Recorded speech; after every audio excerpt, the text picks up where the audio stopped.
Hey, Assalamualaikum warahmatullahi wabarakatuh. Perkenalkan, nama saya Yoni Adiaksa dari kelas 4C jurusan PGSD Universitas Muhammadiyah Malang.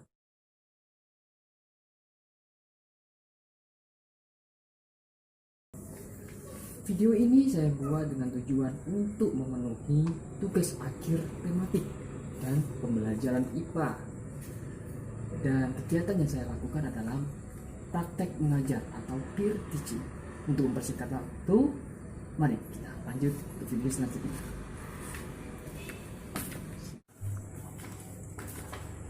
Hei anak-anak, Assalamualaikum warahmatullahi wabarakatuh. Gimana kabarnya kalian? Sehat bukan? Alhamdulillah jika sehat. Baiklah, Bapak di sini sebelum mengawali pembelajaran pada pagi hari ini, marilah kita berdoa terlebih dahulu karena apa yang kita akan pelajari pada pagi hari ini semoga akan menjadi berkah dan menjadi ilmu yang bermanfaat untuk masa depan. Baiklah, berdoa akan dipimpin oleh ketua kelas. Silakan ketua kelas.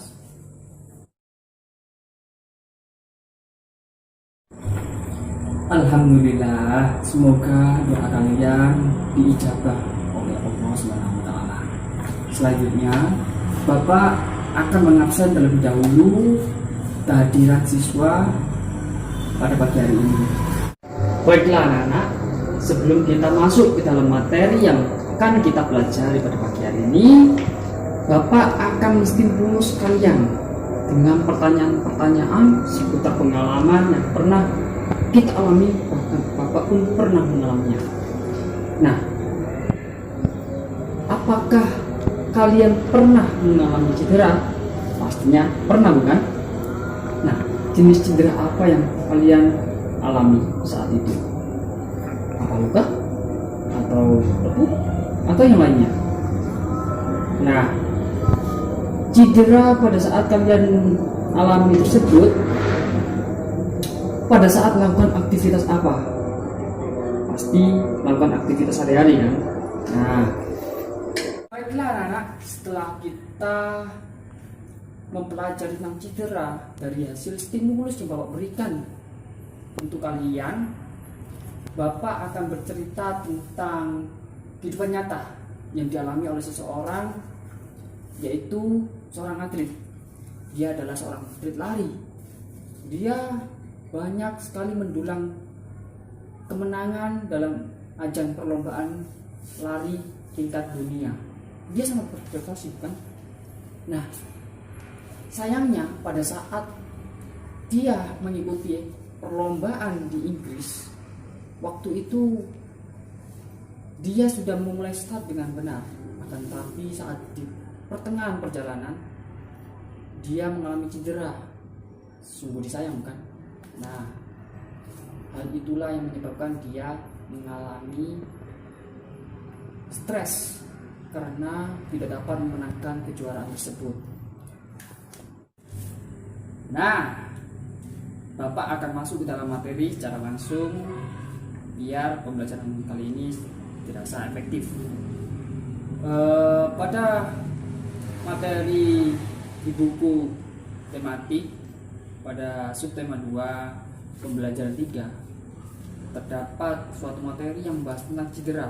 Bapak tadi sudah menstimulus kalian tentang suatu cedera.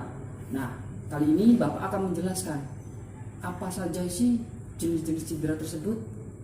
Nah, jenis-jenis cedera tersebut Bapak mengambil 2 contoh, yaitu cedera luka dan cedera lepuh. Cedera luka adalah suatu kerusakan pada struktur fungsi tubuh karena suatu paksaan atau tekanan fisik maupun kimiawi. Jadi, cedera luka ini terjadi ketika kita melakukan suatu aktivitas dan saat melakukan aktivitas tersebut kita pernah terjatuh dan di situ menimbulkan bekas luka. Nah, itulah yang disebut dengan cedera luka. Lalu anak-anak, bagaimana ya cara untuk merawat luka yang pernah kita alami tersebut? Pasti kalian belum tahu kan? Coba kira-kira siapa yang tahu?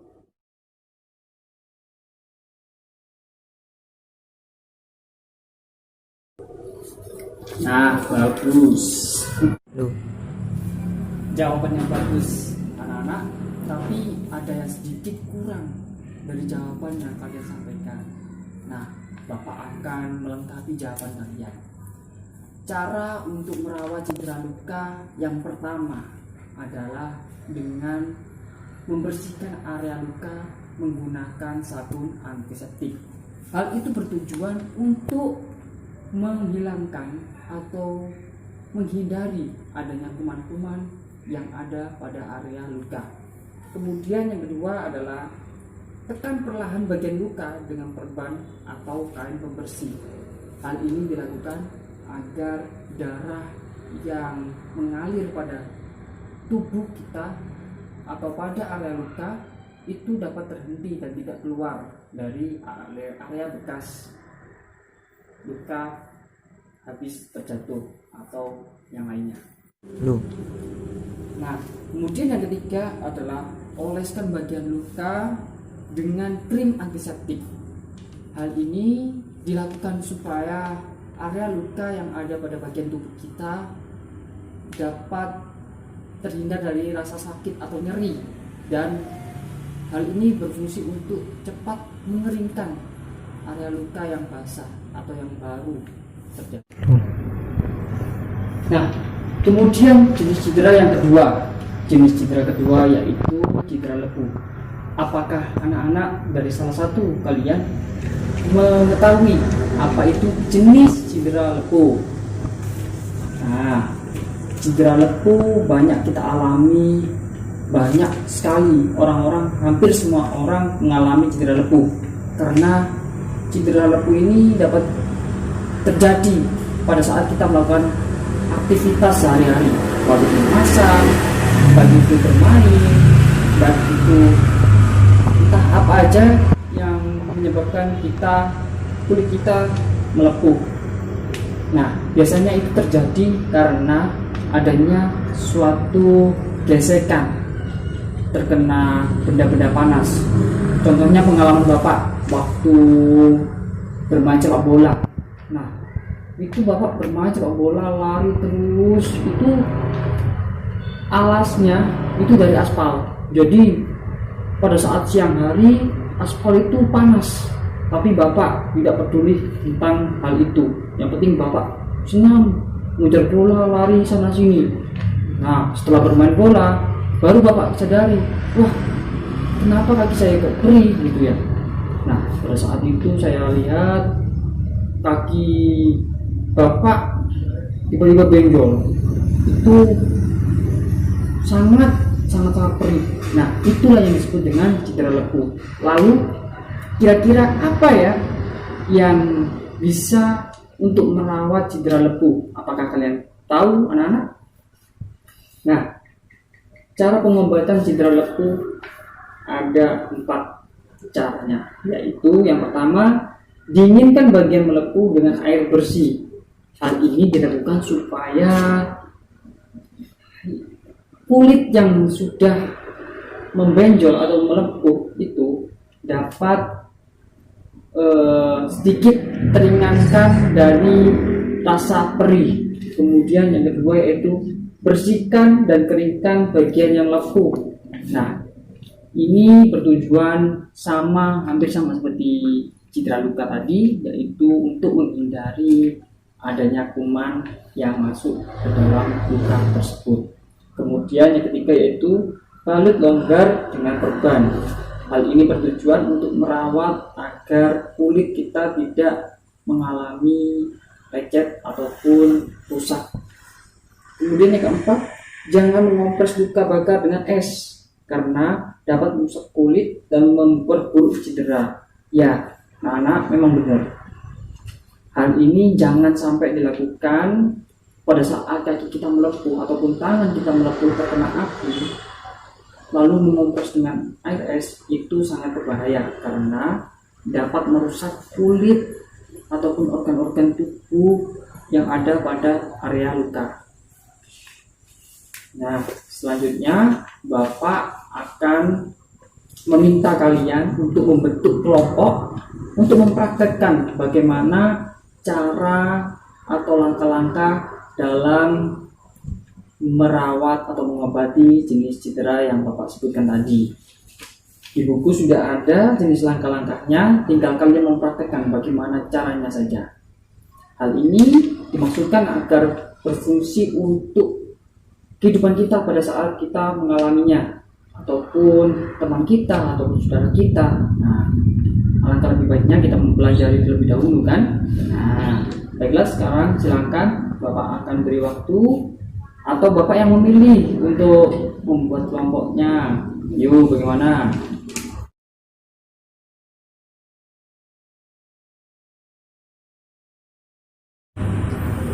Nah, setelah kalian mempelajari dari hasil penjelasan Bapak tadi mengenai jenis-jenis cedera, dan kalian sangat bagus sekali dalam mempraktekkan bagaimana cara langkah-langkah merawat atau mengobati jenis cedera tersebut.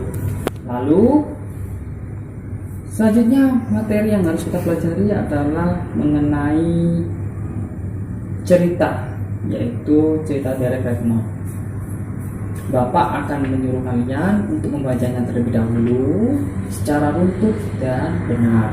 Kemudian setelah itu Bapak akan menanyai kalian atau memperjelas suatu cerita tersebut. Mungkin ada yang tidak dimengerti dari kalian atau apa. Nanti Bapak akan jelaskan kembali. Bapak akan beri waktu kalian membaca selama 10 menit. Nah, baiklah anak-anak. Setelah kalian membaca, kira-kira apakah ada yang ingin kalian tanyakan pada Bapak mengenai cerita tersebut?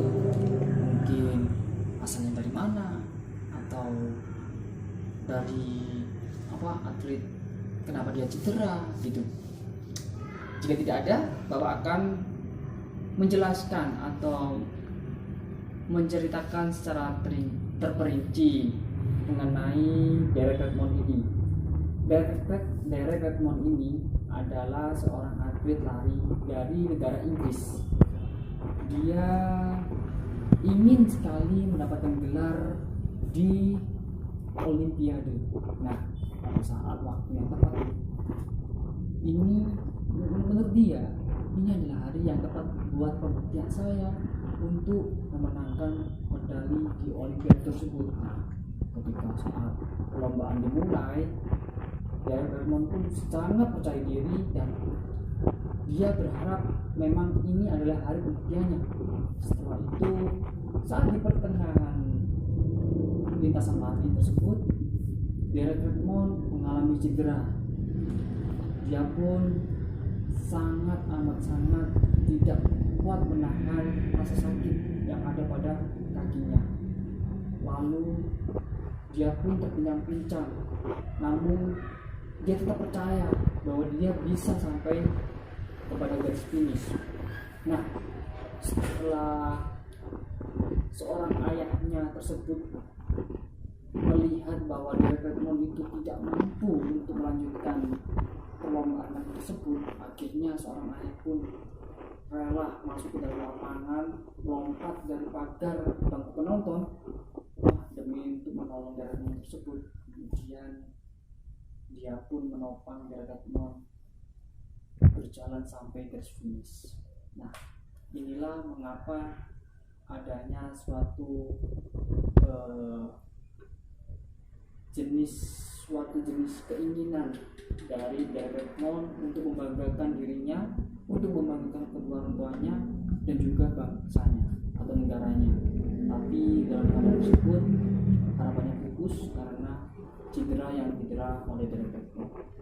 Tapi tetaplah Derek Redmond adalah seorang pahlawan bagi negaranya, karena dia banyak sekali membanggakan negaranya dari ajang-ajang perlombaan selain Olimpiade yang diikutinya pada saat cedera tersebut. Nah, Bapak akan memberikan tugas untuk kalian dari cerita Derek Redmond ini. Tugas dari Bapak ini, coba kalian buat tabel seperti pada buku tematik kalian yang kalian pegang. Di situ terdapat suatu tabel dan kalian isi apa yang kalian ketahui dari cerita tersebut. Kemudian ada lagi tabel sebelahnya, yaitu apa yang ingin kalian ketahui dari derek Redmond. Baiklah, Bapak akan beri waktu untuk pengerjaan tes kalian sampai selesai.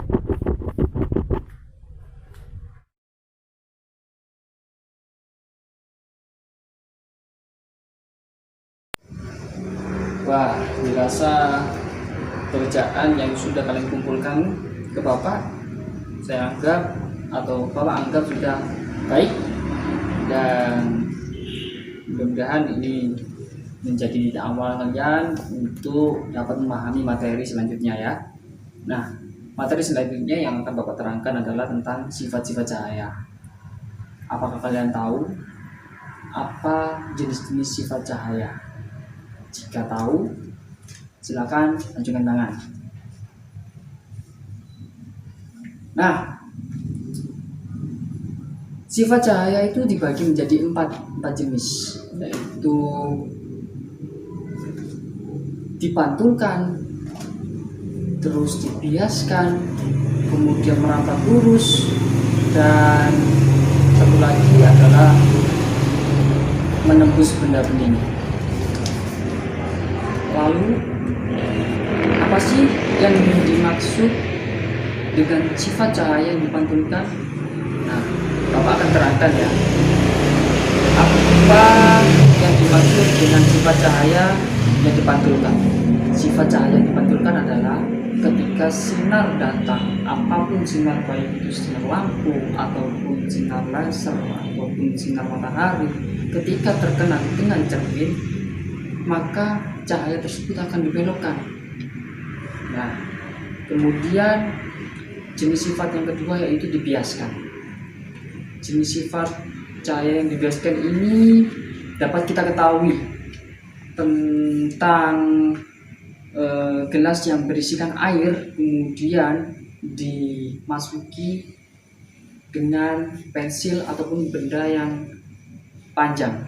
Nah, di saat kita melihat di luar gelas tersebut dalam keadaan mata telanjang, itu dapat terlihat bahwa pensil tersebut terlihat berbelok atau tidak lurus seperti pada pensil aslinya, padahal pensil tersebut tidak mengalami bengkok ataupun yang lainnya.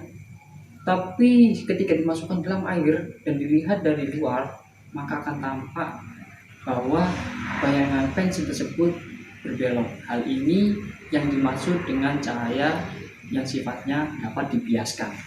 Kemudian yang kedua yaitu sifat cahaya yang dapat menembus benda bening. Kalian pasti pernah atau mengalami hal ini, karena pada saat siang hari itu dalam keadaan suasana yang terang. Nah, meskipun kalian di dalam ruang yang gelap sekalipun, pasti akan terkena sinar, karena sifat sinar adalah dapat menembus benda bening seperti kaca yang bening seperti di jendela-jendela tersebut. Nah, sinar akan menembus kaca tersebut sehingga dapat diartikan sebagai bahwasannya sinar dapat menembus benda bening. Kemudian yang keempat adalah sinar cahaya dapat merapat lurus. Nah, sinar cahaya dapat merapat lurus nih dapat kita ambil contoh nih, di ruang kelas kita ada lubang-lubang kecil. Nah, lubang-lubang kecil tersebut adalah tempat di mana sinar dapat masuk ke dalam ruangan. Jadi sinar tersebut meskipun lubangnya kecil, pasti sinar tersebut dapat masuk karena sifat sinar dapat merambat lurus menembus lubang-lubang yang ada pada dinding yang kita jumpai baik di sekolah maupun di rumah. Nah, dalam materi kali ini Bapak tidak akan menjelaskan banyak tentang sinar-sinar atau sifat-sifat cahaya. Bapak akan menyuruh kalian untuk mempraktekkan membuat alat pembesar bayangan, yaitu loop dari bolam lampu. Nah, bagaimana caranya? Bapak akan beri step atau langkah-langkah dalam membuat prakarya tersebut. Jadi,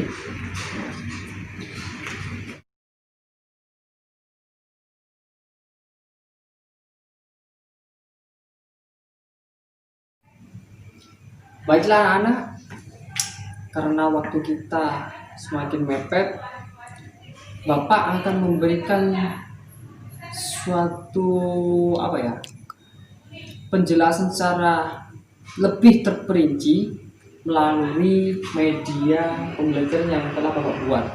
Nah, kali ini kalian akan membuat kelompok untuk dapat mempelajari materi melalui media pembelajaran yang telah Bapak buat. Baiklah, mari kita lanjutkan.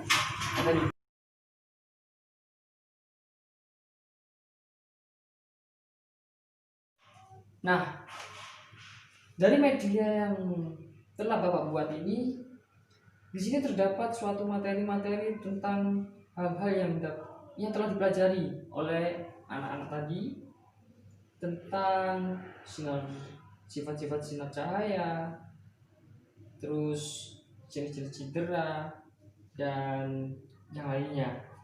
Nah, kali ini Bapak akan mempraktekkan atau mencontohkan bagaimana cara kerja dari media pembelajaran yang telah Bapak buat ya. Bapak akan beri contoh bagaimana caranya.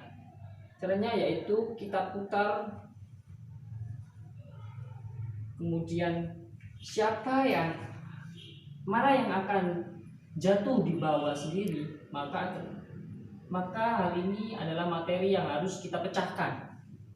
Nah, materi yang akan kita pecahkan pada saat kita melihat lokasi yang jatuh pada bawah sendiri adalah gambar ini. Nah, gambar ini terdapat suatu senter, kemudian kaca, dan sinarnya memantul. Kira-kira apa yang ada pada benak pikiran kalian anak-anak tentang gambar ini? Bagus. Hal ini yang dimaksud adalah tentang sifat cahaya, mengenai sifat cahaya yang dipantulkan. Nah, setelah kita dapat mengetahui clue dari gambar tersebut, dapat kita baca tentang penjelasan dari materi sifat cahaya yang dapat dipantulkan tersebut. Kemudian setelah kita membaca dari penjelasan materi yang ada pada media pembelajaran ini, dapat kita praktekkan. Kira-kira apakah benar ya tentang sifat cahaya yang dapat dipantulkan tersebut? Nah, untuk membuktikannya adalah dengan cara kita menggunakan senter. Nah, Bapak akan buktikan bahwa cahaya dapat dipantulkan melalui kaca sebagai perantaranya. Kita hidupkan senter terhadap kaca. Lalu kelompok atau anggota kelompok lainnya dapat melihat dari sisi kanan media pembelajaran yang Bapak buat. Kira-kira apakah benar ya sifat cahaya tersebut dapat dipantulkan? Mari kita lihat. Wah, ternyata benar bahwasanya cahaya memang dapat dipantulkan. Nah, anak-anak sekarang sudah paham kan mengenai materi dari penjelasan Bapak yang sudah Bapak terangkan ini.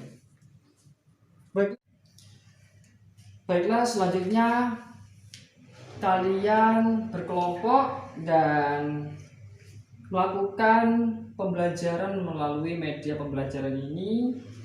Bagaimana Bapak akan menilai bagaimana kalian aktif dalam menjawab, baik itu benar maupun salah akan Bapak hargai karena kalian juga masih belajar. Dan dalam kelompok tersebut kalian harus membagi. Ada yang bekerja pada sisi depan media pembelajaran, ada yang mencatat pada bagian sisi kanan bahwasanya bahwa cahaya memang benar-benar dapat baik itu dipantulkan, dibiaskan, lalu rambut lurus dan menembus benda bening. Nah, baik, sekarang dipersilakan anak-anak untuk mencoba dari kelompok 1 berurutan sampai kelompok terakhir. Yes. Terima kasih anak-anak. Tugas yang telah kalian kerjakan dari hasil pengamatan di media pembelajaran yang telah Bapak buat akan Bapak tampung dan akan Bapak koreksi.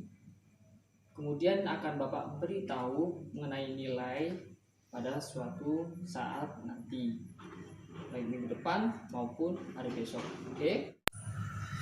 Karena waktu sudah hampir selesai anak-anak, maka Bapak akan akhiri pembelajaran pada hari ini.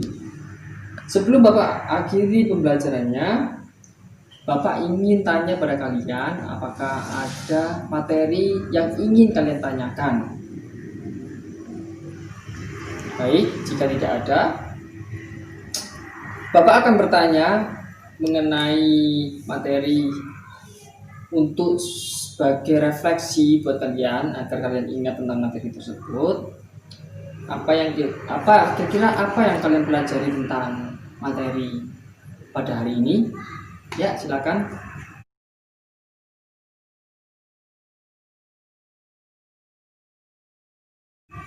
Ya, bagus. Nah, kira-kira pembelajaran apa atau waktu yang mana yang kalian sukai pada saat pembelajaran hari ini?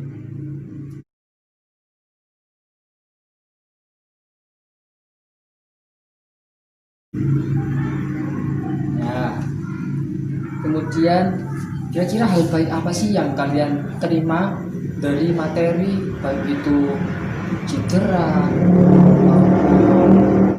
cerita Doraemon yang pada saat lari kemudian tidak dapat mencapai garis finish karena cedera yang ia alami, maupun jenis-jenis sifat cahaya.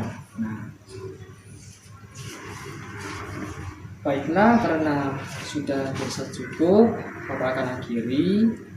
Namun sebelum mengakhiri, marilah kita berdoa terlebih dahulu agar ilmu yang kita dapat pada hari ini dapat berguna, dapat barokah, dan dapat diterima secara sesama.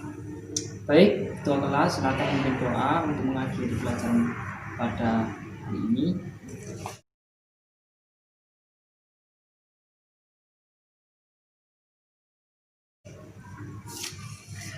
Baik, terima kasih. Karena sudah cukup, Bapak akan akhiri. Wassalamualaikum warahmatullahi wabarakatuh.